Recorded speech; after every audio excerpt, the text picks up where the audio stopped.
Hello and thank you for joining me today. I'm presenting the cloud infrastructure environment that I built. Now in this presentation, I'll walk you through the whole system, including identity management, storage setup, virtual machines, networking configurations, and backup and monitoring. Uh, so the project, the goal of this project was to design a secure Azure environment that allows each department to access only its own resources while still enabling centralized administration for leadership and IT. Now, this ensures that both security and efficiency across this ensures both security and efficiency across the company. So to start, I created all my employee user accounts and assigned them to their respective department groups.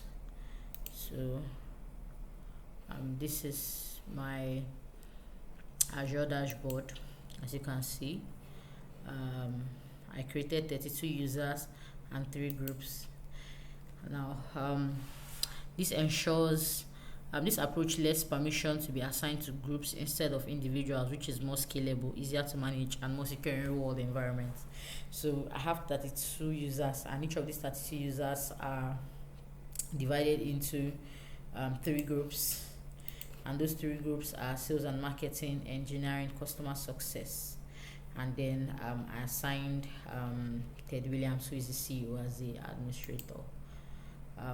Then next was storage configuration. So I prepared the storage before building the servers, and now each of these departments received its own reserved storage disks, and permissions are locked down so that only the assigned department and group could access its storage. So first I created one storage account here, and using file share, I created 2 file share each for two file share each for each department with a quota of 1 gig per quota. I seem to be having some network issues, and I'm not able to show you my file shares, but I can reference my previous video where I showed the file shares that I created. And then next thing I did for this assignment was to build virtual machines. So I built a total of 6 virtual machines. Now each department was placed into its own. After I deployed the 2 virtual servers for each department, I attached the correct storage disks. Now I used the minimum requirement for Windows Server 2025, since this was what the project focuses on, and since this project focuses on infrastructure design rather than heavy system workload.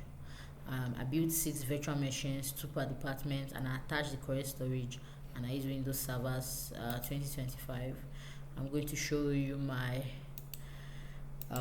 virtual machines. These are the virtual machines I created, 2 per department. As you can see, customer success 1 and 2, engineering 1 and 2, sales and marketing 1 and 2, and all these are on the same location, as you can see them here. And now each of these departments, they were placed in their own subnets for each department, and I attached I attached attached I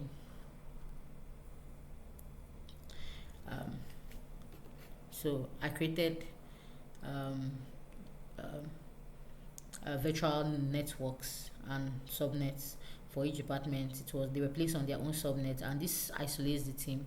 It prevents them from accessing other department servers.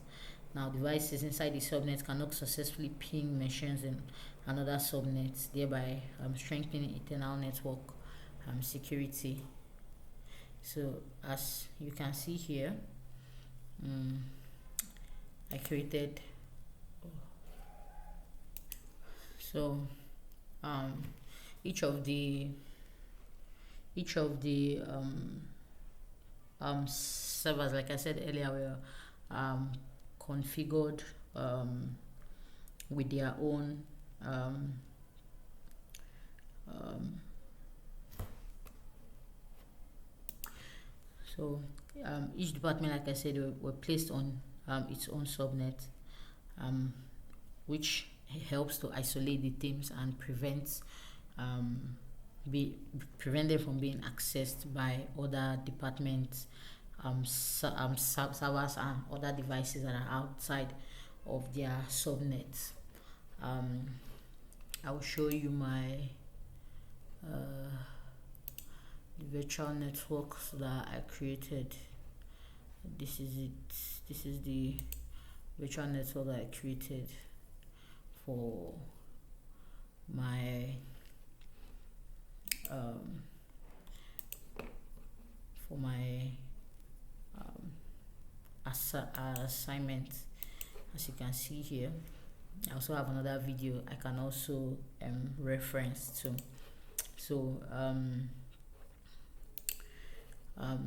next thing I did, I configured DNS plan connectivity. Now all servers are configured to receive their IP address automatically using Azure DNS. Now this improves consistency, it reduces manual configuration, and it prevents any addressing errors. And then I also created a backup plan.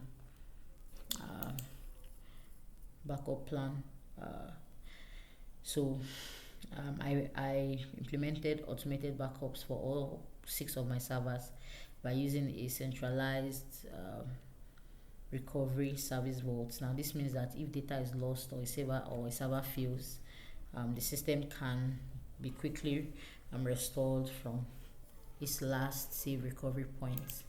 So this is my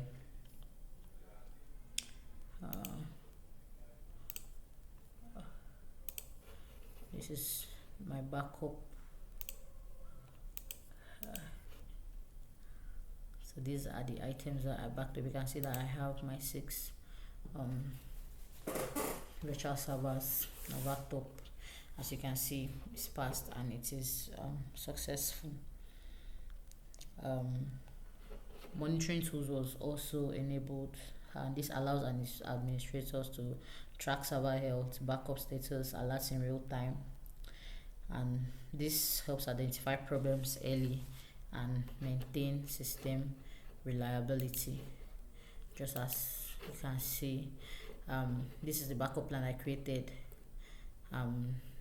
Daily 180 days my backup schedule, weekly 4 weeks, and then monthly 3 months. This is, and then my monitoring system also. So in conclusion, this environment successfully meets all the requirements. It provides secure access control, isolated networks, protected storage, reliable servers, and automated recovery systems.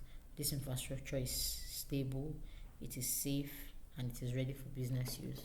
Thank you very much for your time and for watching my presentation. If you have any questions, please let me know. Thank you very much.